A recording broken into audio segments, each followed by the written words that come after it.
E aí, seus lindos, como é que vocês estão? Tudo bem com vocês? Tudo certo? Bom, na aula de hoje é a aula 12, se eu não me engano, a gente vai continuar o que a gente já começou na aula passada, o Segundo Reinado. Eu comentei pra vocês, é o período mais longo, então a gente vai dividir em duas aulas. Na última aula a gente falou sobre política interna e economia. Hoje a gente vai falar sobre outras duas coisas que rolaram na mesma época, que é a política externa brasileira naquela época e a crise do Império, como que acabou esse regime. Bom, é basicamente isso. Vamos pra aula.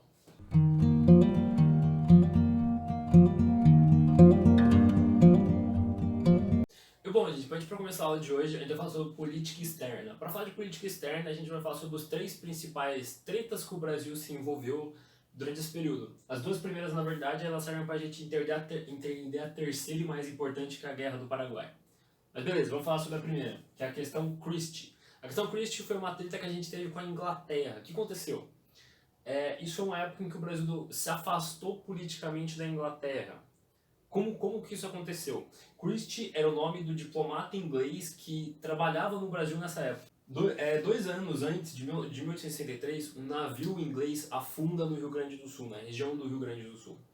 E a carga desse navio é saqueada. Então esse diplomata inglês, o Christie, ele exige que o governo brasileiro pague uma indenização por essa perda material. Só que assim, a condução, a conduta diplomática é muito mal executada. Ele acaba sendo muito agressivo, as condições são bem exigentes demais para a situação e o Brasil fica nesse impasse diplomático. Antes que essa questão fosse resolvida, acontece no segundo episódio, que três marujos da Marinha Britânica são bêbados no Brasil. Só que tem uma questão, além de eles estarem bêbados, eles estavam apaisando, ou seja, sem uniforme. Eles estavam tipo muito louco, causando na rua, tá ligado? E um deles acabou ofendendo um oficial brasileiro.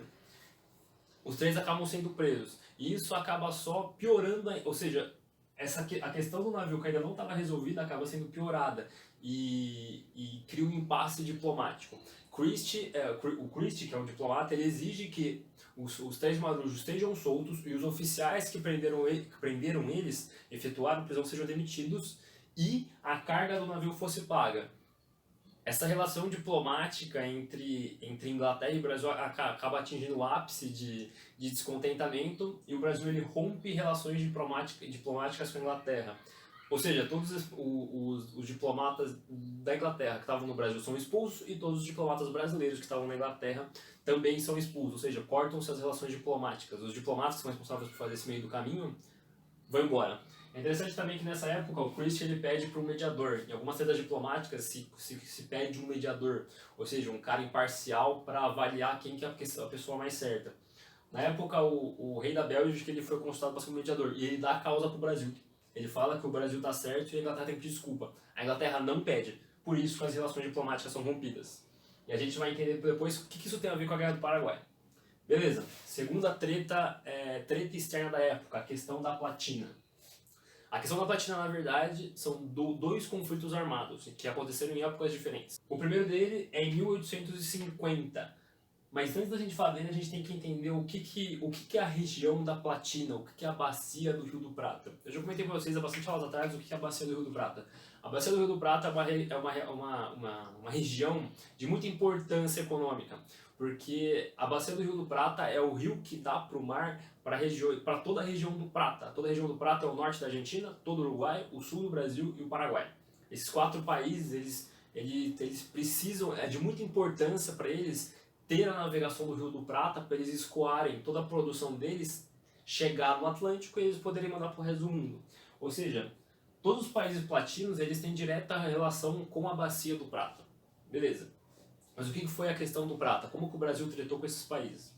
A primeira coisa é lembrar que o Uruguai, até na época que o Uruguai ainda fazia parte do Brasil, eu comentei para vocês lá no período joanino, o Uruguai ele tinha uma treta política, 2 grupos políticos brigavam, os brancos e os colorados. Os brancos eram latifundiários e os colorados eram comerciantes. Coisa importante, os comerciantes colorados eles eram muito próximos dos gaúchos, dos brasileiros. Eles tinham relações comerciais e os colorados atuavam diretamente, ou seja, o Brasil ele era próximo dos colorados, ou seja, o Brasil diretamente apoiava os colorados. Acontecem várias tretas que os brancos chegam no poder.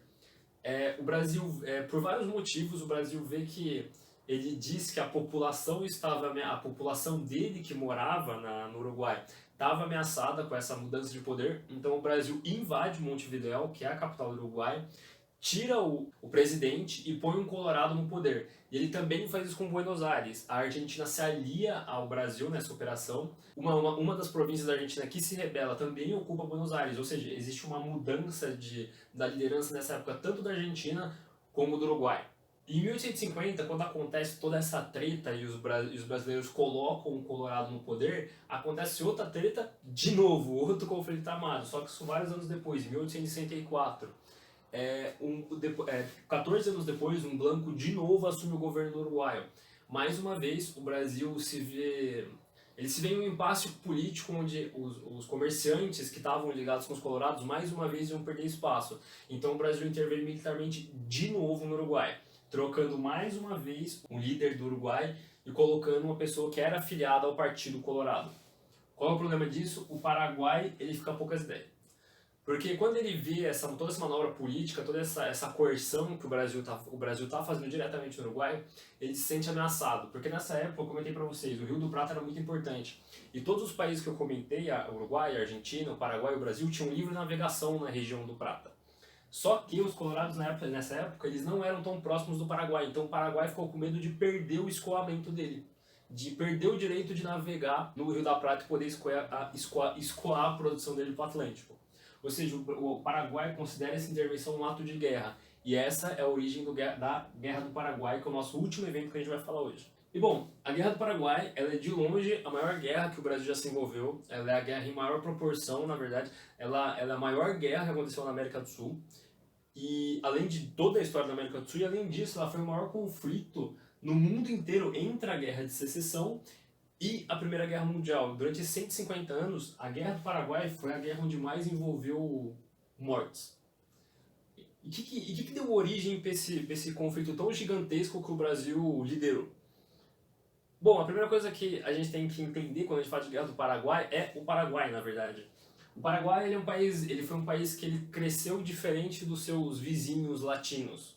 Todos os vizinhos latinos, quando eles se dependeram, eles se tornaram repúblicas, só o Brasil que tornou um império, eles se tornaram repúblicas baseadas na exportação de recursos naturais que eles tinham no país deles. Era basicamente isso, o Brasil não foge dessa ideia. Como na aula passada, o Brasil era um exportador gigantesco de café. O Paraguai na época, além de ser um país interiorano, ou seja, ele não tinha costa, ele também era um país pobre em recursos naturais. Os grandes recursos deles eram madeira e mate. Só que eles não eram tão lucrativos assim. Então ele foi um país que conseguiu desenvolver a manufatura, que é uma exceção à regra dos países da América Latina. E além disso, eles têm origem com povos jesuítas e tudo mais. Então o governo paraguaio praticamente conseguiu extinguir a analfabetização, que na época era uma coisa muito surreal, tá ligado? Por exemplo, se for analisar o Brasil nessa mesma época, a maior parte esmagadora da população brasileira era analfabeta. Então assim, quando você olha a Guerra do Paraguai, você tem que entender que ela tinha uma... Ele teve um crescimento de país bem diferenciado dos outros países da América Latina. Outra coisa importante é a necessidade de uma costa. Eu comentei para vocês, eles eram um país interiorano, quer dizer que eles são um dos poucos países da América Latina que não tinham nenhuma terra, nem no Atlântico, nem no Pacífico. E como eles produziam manufaturas, eles tinham que exportar esse tipo de coisa, exportar a madeira e o mate. Só que fica difícil exportar sem ter costa. Ou seja, por isso que a bacia do Rio do Prata era tão importante para eles. Era lá pelo Prata que eles conseguiam escoar as mercadorias deles. Ou seja, quando o Brasil intervém militarmente no Uruguai, é uma treta gigantesca para o Uruguai. E bom, outra coisa que a gente tem que falar sobre o Paraguai também, pré-guerra. O cara que estava no poder era um ditador chamado Solano Lopes. Ele era um cara que foi responsável por uma profunda militarização do país. Ele conseguiu montar um exército gigantesco. Ele via que a guerra era iminente, porque como ele não tinha uma costa, ele via que a expansão territorial do Paraguai era uma coisa praticamente inevitável. Então ele foi o principal responsável pela militarização do Paraguai. E bom, eu já tinha comentado para vocês, em 1864 o Paraguai considera essa intervenção que o Brasil fez no Uruguai, essa troca de poder dos blancos pelos colorados, que o Brasil fez à força, um ato de guerra, porque ele viu que a escoagem dos seus produtos pela Bacia do Prata estava ameaçada.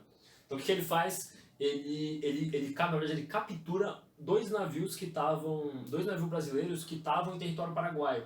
O interessante é que um desses navios estava o presidente da província do Mato Grosso. Ou seja, o Brasil considerou isso também um ato de guerra, e a partir desse momento o Brasil declara guerra contra o Paraguai. Só o Brasil. Depois a gente vai entender o que aconteceu. Ou seja, só o Brasil, em 1864. Nesse começo inicial da guerra, a guerra é dividida em 3 partes. Nesse começo inicial da guerra, existe uma vantagem inicial direta do Paraguai. O Paraguai estava em muita vantagem. Na época, o Paraguai tinha um contingente de soldados de 64 mil militares, enquanto o Brasil tinha só de 18 mil. A gente vai ver que esses números se invertem profundamente. A primeira coisa é porque o Paraguai é um país muito pequeno e uma população muito limitada, enquanto o Brasil, a Argentina e o Uruguai, que vão se envolver logo depois aqui no conflito, têm populações muito maiores porque são territórios muito maiores. Então, inicialmente, o Paraguai estava muito mais preparado para a guerra do que o Brasil. Então, eles conseguem conquistar territórios ao sul do Mato Grosso e tentam invadir o Rio Grande do Sul, só que não conseguem. Por que eles não conseguem? Por causa disso aqui, ó. É formado a Tríplice Aliança. A Inglaterra ajuda o Brasil a negociar uma aliança entre Uruguai, Argentina e Brasil. Então é formada a Tríplice Aliança. Esses 3 países juntos lutam contra o Paraguai. Importante, eles entram depois que o conflito já tinha começado. Solano Lopes antes invade a Argentina para que essa Tríplice Aliança seja formada. Depois disso, aí sim começa a inversão da guerra. O Uruguai passa a perder. O Brasil pede muito dinheiro emprestado da Inglaterra, consegue aumentar muito suas tropas, muito numericamente, muito mais armas, muito mais artilharias. Isso também vale para a Argentina e para o Uruguai. Os 3 países pediram muito empréstimo da Inglaterra, que ajudou a formar essa aliança, para contra-atacar o Paraguai. No fim das contas, o Paraguai perde a guerra, Assunção é tomada, Assunção é a capital do Paraguai. É um conflito muito complicado porque as tropas paraguaias, por mais que elas fossem menos numéricas depois que a guerra virou, depois que o Brasil conseguiu aumentar o contingente de militares, por mais que ela fosse bem menos numérica, os soldados eles eram muito motivados. O Solano Lopes ele conseguiu fazer uma mobilização surreal no Paraguai. As pessoas eram muito motivadas. O Duque de Caxias, que foi o principal líder militar da guerra, ele fala sobre os soldados paraguaios, ele escreve eles como que o soldado paraguaio ele é como um soldado nunca antes visto na história. Que eles são tão determinados, mas tão determinados, que quando ele olhava para os brasileiros, argentinos e uruguaios, ele não via a mesma motivação. Outra coisa importante é que essa guerra foi popular. As pessoas que estavam no Brasil não apoiavam a guerra.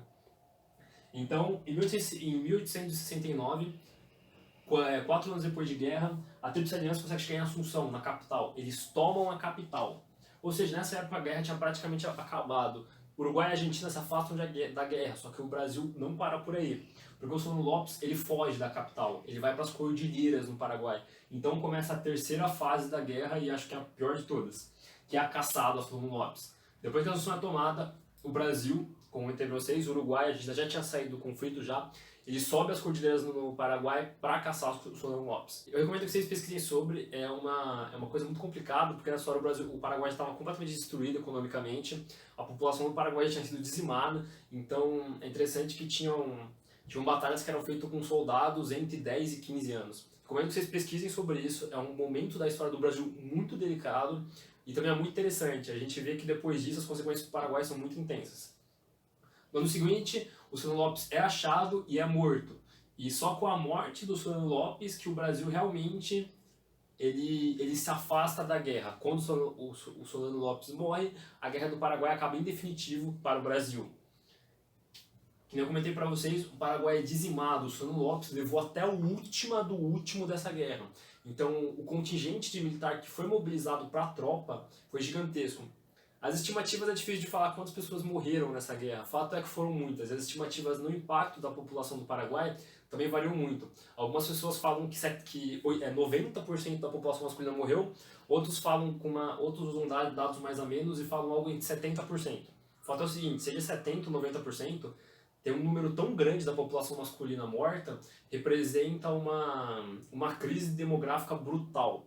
Alguns também falam que 60% da população total morreu, o país foi completamente dizimado. E bom, a gente vai ver depois quais foram as consequências desse conflito. A primeira coisa que eu já adianto é que depois disso aqui, depois de todas essas tretas aqui, os militares acabam ganhando muito mais importância no Brasil. Porque nem vocês viram, foi graças aos militares que essa guerra virou. Se não fossem por eles, o Paraguai teria conseguido invadir o Brasil. Então, na verdade invadiu o Brasil, só que teria conseguido teria tido êxito na guerra. Então você vê que depois disso aqui os militares são profundamente fortificados. Outra coisa, vários escravos alforriados lutaram na guerra. Ou seja, a questão da abolição ficou ainda mais presente. Lembra? Isso aqui é pós Lei Eusébio de Queiroz.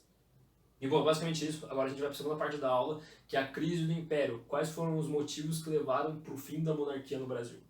É isso. Ah, outra coisa que eu esqueci de falar. A Inglaterra, ela ajudou a formar a Tríplice Aliança. Só que eu comentei para vocês, ela não tinha rompido relações diplomáticas, como é que ela formou então a Tríplice Aliança? Isso é uma coisa interessante. Isso aqui aconteceu em 1863. A Tríplice Aliança foi formada em 1665, logo no começo da guerra. E um pouco antes disso, antes de formar a aliança, a Inglaterra ela retoma as relações diplomáticas com o Brasil. Ela pede desculpa formalmente. E logo depois ela ajuda na formação da Tríplice Aliança. Ou seja, a Inglaterra teve uma relação direta com a Guerra do Paraguai. Bom, é isso então. Vamos para a próxima luz.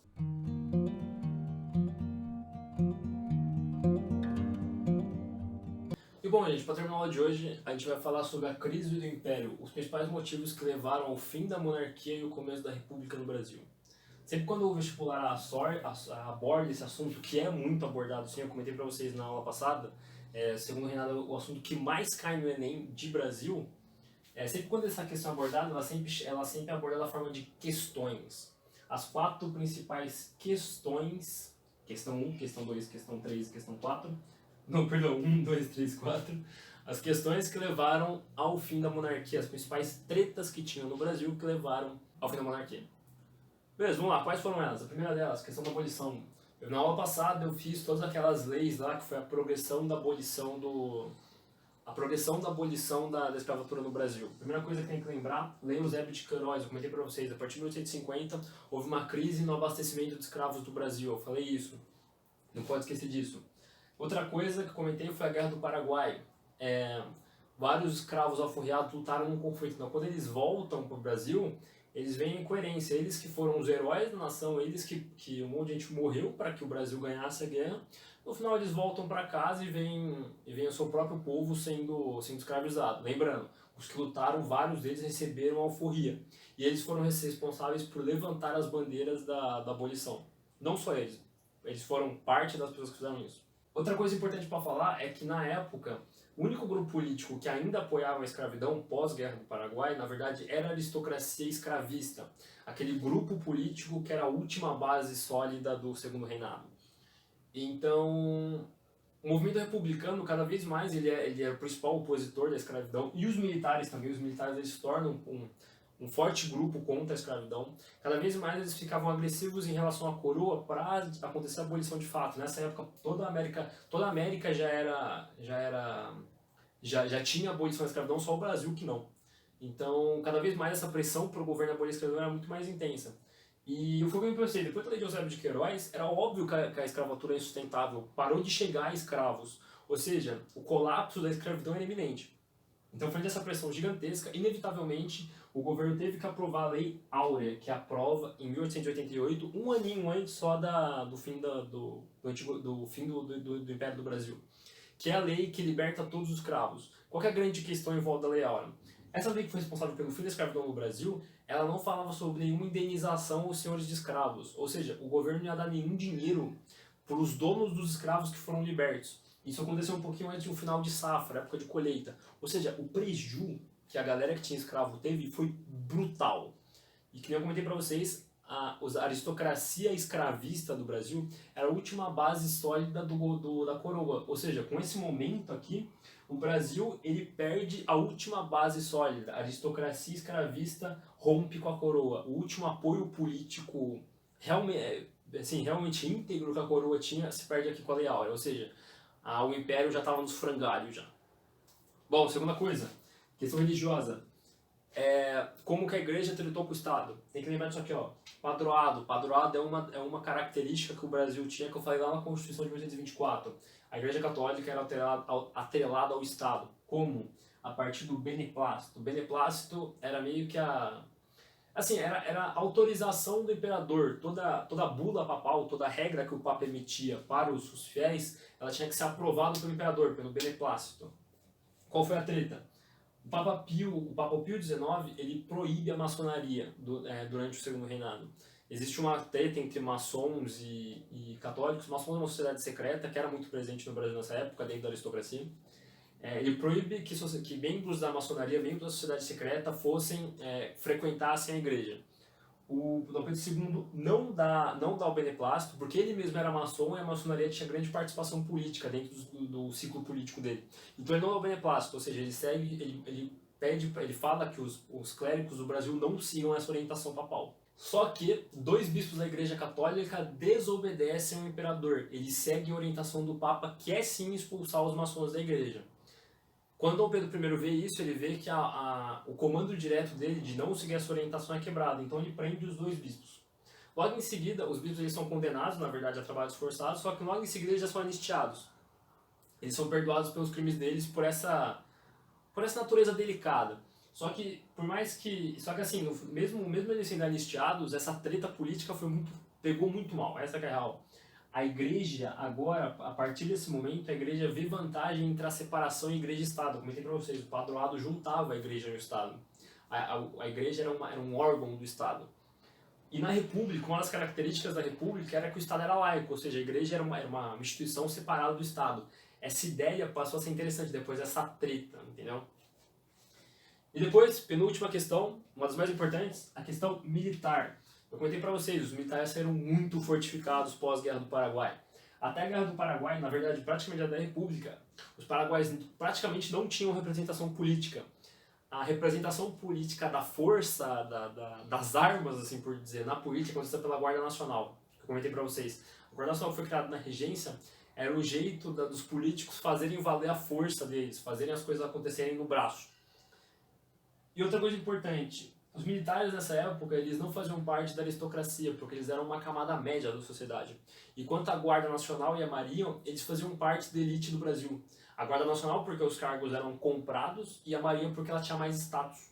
Então depois que a Guerra do Paraguai acaba, os militares veem que a importância deles em relação ao status não é condizente com a participação política. Mas que eles fossem muito importantes para ganhar a guerra mesmo, foram eles que foram responsáveis por ganhar a guerra, eles não tinham participação política, e essa contrariedade era brutal. Então o que aconteceu? Eles se tornaram o principal grupo de oposição à monarquia, os militares institucionalmente, porque depois eles viraram uma instituição, até isso eles não eram um corpo institucional, e sim mais uma galera armada. Depois da Guerra do Paraguai eles se organizam estruturalmente, principalmente por causa do Duque de Caxias. Eles se tornam o principal grupo de oposição à monarquia, também abolicionistas, também republicanos. E por último, mais importante, a importância do positivismo. Positivismo, vocês vão ver se filosofia é bem mais complexo do que eu vou falar aqui, mas é uma corrente de pensamento que foi muito presente nos militares. Os positivismos defendiam a modernidade, a ciência e a tecnocracia.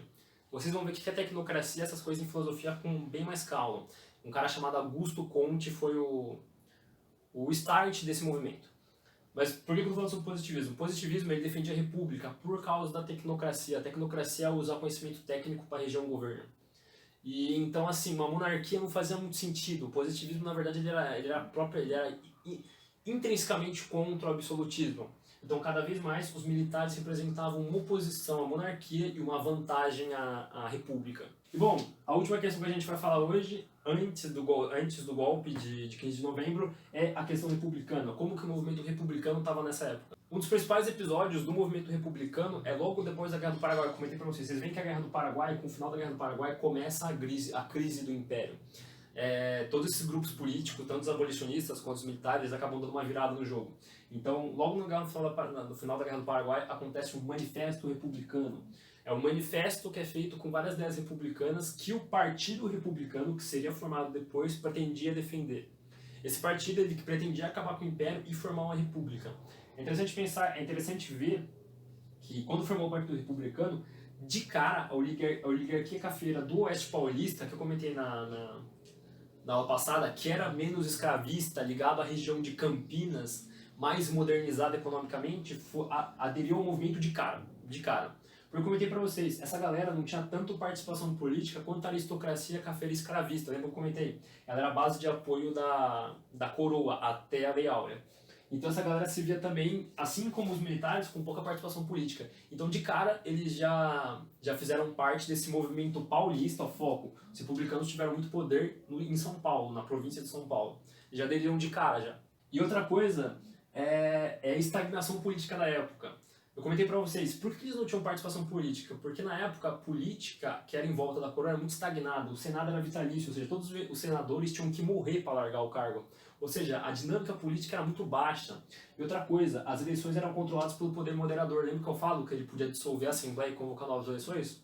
Ou seja, todo esse jogo político forçava que quem estava no poder, os deputados, os senadores, eles eram as mesmas pessoas há muito tempo. Então essa classe nova, tanto os militares quanto a oligarquia cafeira do Oeste Paulista, não conseguia entrar na política. Por mais que eles fossem setores muito poderosos, que nem eu comentei para vocês, depois da Lei Eusébio de Queiroz, eles se tornaram os principais produtores de café. Ou seja, os caras ditavam a economia e ditavam os militares. E mesmo assim eles não tinham participação política. Essa era a grande contrariedade da época. As pessoas que mais tinham poder e influência não tinham poder e influência. Coisa contraditória. Ou seja, todas essas questões aqui, todas essas tretas políticas que o Brasil tinha na época, inevitavelmente combinam para a queda da monarquia. Eu falei para você que todas as questões evidenciam a posição contraditória que o poder no Brasil estava. A monarquia se tornou insustentável, essa que é a verdade. E é por isso, então, que acontece, por final, a queda da monarquia. E como é que foi esse processo, esse rápido processo, na verdade?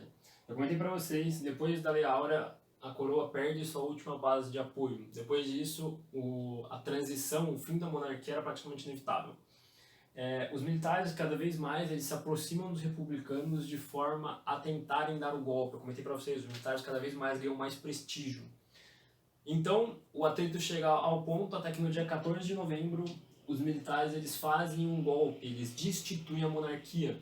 Existe uma revolta dentro dos militares, parte ainda era favorável ao imperador, mas a maior parte não era mais. Então, a parte rebelde, a parte que era a favor do republicanismo, liderado pelo Marechal Deodoro da Fonseca, um dos principais heróis, um dos principais oficiais que liderou os brasileiros dentro da Guerra do Paraguai, lidera essa rebelião de forma a ilhar os poucos militares que ainda estavam a favor da coroa. Então, nesse dia, acontece a rebelião, e no dia seguinte, no dia 15 de novembro, que é o feriado nacional da Proclamação da República, o Marechal Deodoro da Fonseca proclama o fim do novo governo e o final da monarquia. 2 dias depois, o Dom Pedro I é exilado para Lisboa e morre em Paris 2 anos depois. E bom, esse é o final da monarquia no Brasil. Mas é interessante a gente fazer análise de alguns aspectos, como por exemplo, mesmo a monarquia estando em frangalhos ao final, o golpe era praticamente iminente, é interessante ver como Dom Pedro II ele era uma figura de prestígio político. Ele de certa forma ele modernizou alguns sentidos da política, outros ele era autoritário, e ao mesmo tempo ele também era visto como representar uma coisa retrógrada, porque ele era ele representava toda essa incoerência que tinha no país. Então, por isso que o golpe, a revolta dos militares era algo tão iminente. A gente vai começar a ver na próxima aula, a partir desse momento, vai se montar a República no Brasil, ou seja, o Brasil não vai ser mais liderado por uma coroa, e sim por presidentes. Às vezes na próxima aula, como vai começar isso, o Marechal Deodoro da Fonseca vai ser o primeiro presidente do Brasil, e vai ser seguido por um outro militar também, que vai ser chamado a República da Espada. Já vou voltar isso na aula seguinte, e bom, é basicamente isso por hoje. Espero que vocês tenham gostado. Volto a dizer, recomendo que vocês pesquisem sobre essa época, é bem interessante, porque são muitas tretas, em especial a Guerra do Paraguai. Gosto muito delicado político e muito importante para todo mundo. Basicamente isso, gente. Espero que vocês tenham gostado. Beijo.